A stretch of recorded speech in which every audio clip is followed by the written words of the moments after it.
Good morning. It's day 6. Scott thinks we're being stalked by a mountain lion.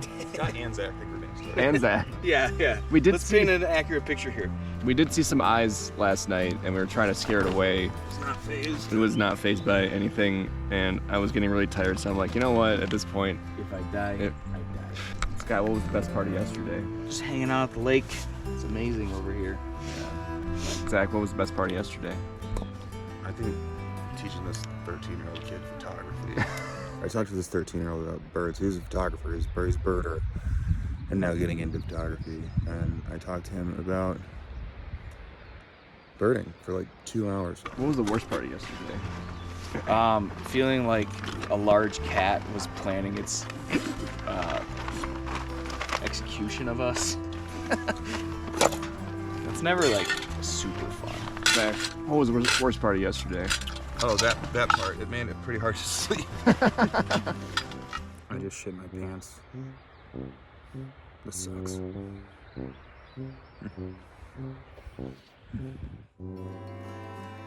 Day 6 started as the coldest morning of the whole trip, with overcast skies and clouds dipping down onto the mountains around us. Knowing we had another long day ahead of us, backtracking to Elizabeth Lake, going up and over Red Gap Pass to Poia Lake, a good 14 miles with about 2,500 feet of elevation gain, didn't stop us from having our usual leisure morning and enjoying a piping hot cup of coffee. I drained the rest of my espresso, instant espresso. We're partying. We're partying. Dude, you're killing it with the pour over, with the danger pee on the side of the pool.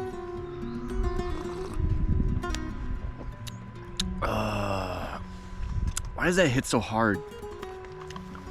Ooh, You know what that's like coffee house. Man, what was I doing though? You just gotta go on a journey with it. a really nice toasted everything bagel with Cream cheese.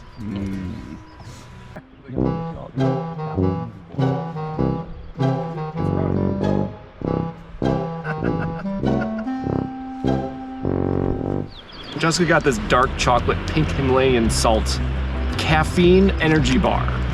What about the blast off? It looks like poop. Tastes like an RX bar. Does it taste like poop? Oh, it tastes good. Like poop. Like poop. We're rolling out of Helen's Lake. Packs are a little lighter. I fit my whole sleeping bag in my backpack now. I think that Ben got laid by some campground girl. Did you wonder if Ben got laid? Yeah. Some camp though. Yeah, I wonder what Ben's up to. Probably still sleeping. Nah, he gets up early. All right, we got Red Gap Pass to climb today. I want to name trails You got to climb them first, for my job. which No, I you don't. I did look. Red Gap is 7,500 feet. We're at 5 something, so we got a bit. 51. Yep. Got a little bit of a climb. We're still climbing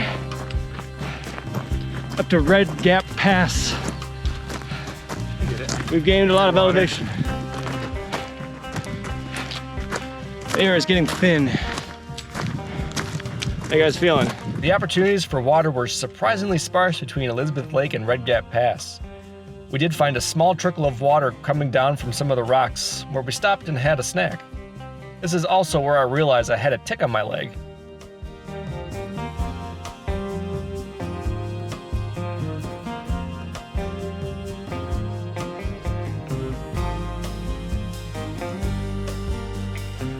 The switchbacks leading up to the pass got fairly steep. Still climbing.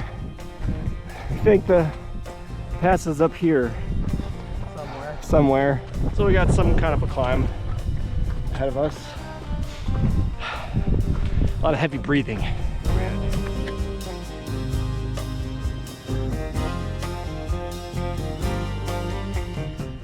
The namesake red rocks became more and more red as we approached the pass.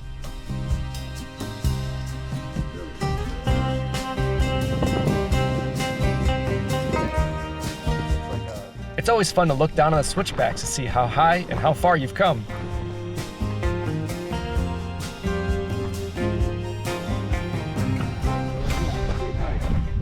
I think we're in the home stretch here. Home stretch, boys.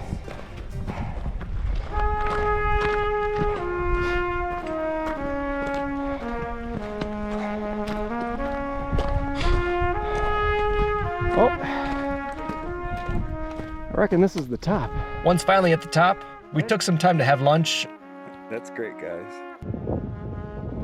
and snap a couple of pictures.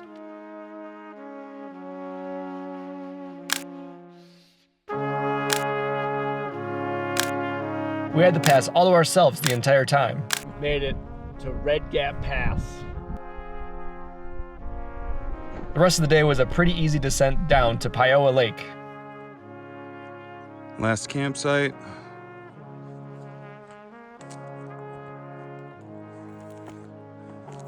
Here we go.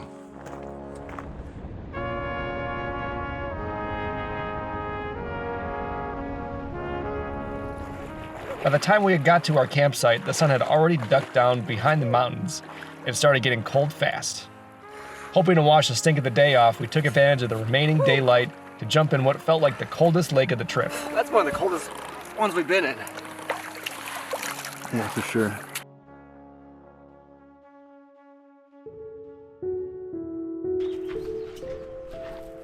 We had fallen into a routine of accompanying Zach in the evenings as he took pictures down by the lake.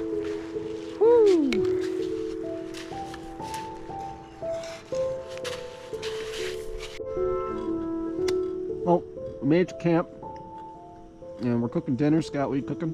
Cooking a little pepperoni Asiago tortilla quesadilla With pepperoni fat. nice. It's a 12. Out of 10? 12 out of 10. Great. Let's go. Yeah, it's great. So we got here, and I set up my stove, and it was kind of acting funky at breakfast this morning. Like it was kind of slowing down, turning off, turning on, which is very unusual. And Tacos, sir. oh, thank you. It's hot. Oh yeah.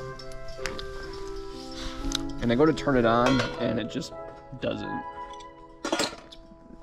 I tried to recharge it a little bit with a little bit of fire. It starts going a little bit, like, okay, it's not done. And then I start getting it going, and I think it just breathed its last. Yeah, it sounded just like that.